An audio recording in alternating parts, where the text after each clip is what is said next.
Hello Krishna, मला आपले बिझनेसचे सगळे 6 महिन्याचे पूर्ण रिपोर्ट हवेत सेल्सचे. ओके, परचेसचे पण पाठव आणि सेल्सचे पण पाठव. मला अर्जंट एक मीटिंग आहे, तिथे मला प्रेझेंट करायचं, त्यामुळे तू देऊन टाक. ठीक आहे. एवढी काही घाई आहे म्हणजे? अच्छा, मी बॉस आहे म्हणजे माझी मज्जा.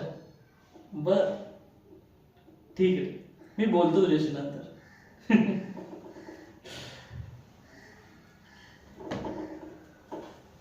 लोक म्हणतात आता तू बॉस झालायस म्हणजे आता तुझी काय मज्जाच मज्जा, पैसाच पैसा, आरामच आराम. या वाक्यावरती मला हसायला येतं. कारण का बॉस होणं म्हणजे फक्त मज्जाच नाही रे, खरं म्हणजे ते एकटं पडणं असतं. लोक सगळे या खुर्चीकडे बघतात, माझ्या मनाकडे कोणीच पाहत नाही. सकाळी उठल्यापासून रात्री झोपेपर्यंत डोक्यात नुसते विचार, बिझनेसचेच. उठल्या उठल्या चहा आधी घेऊ का मेल आधी पाहू असं होतं. कारण का जर एखादा मेल चुकलाच तर क्लायंट काही दुसरीकडे निघून जाईल, आणि एकदा का क्लायंट गेलं तर सगळ्या बिझनेसची गणितं बिघडतील.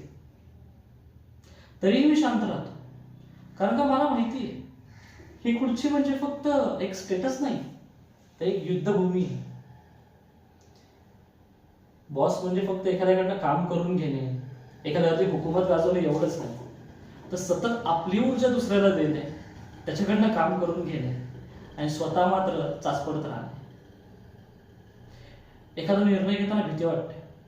असं वाटतं जर एखादा निर्णय चुकलाच तर त्याचा परिणाम माझ्या बिझनेसवर होईल, माझ्या प्रतिष्ठेवर होईल, माझ्या नावावर होईल.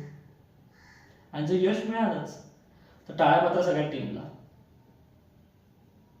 पण त्यातूनही एक गोष्ट चांगली आहे की जर एखाद्या टीमला यश मिळालं किंवा एखादा माणूस माझ्याकडून शिकून पुढे गेला, तेव्हा कळतं बॉस होणं सोपं नाही, पण त्याच्यासारखा आनंद या जगात कुठेच नाही.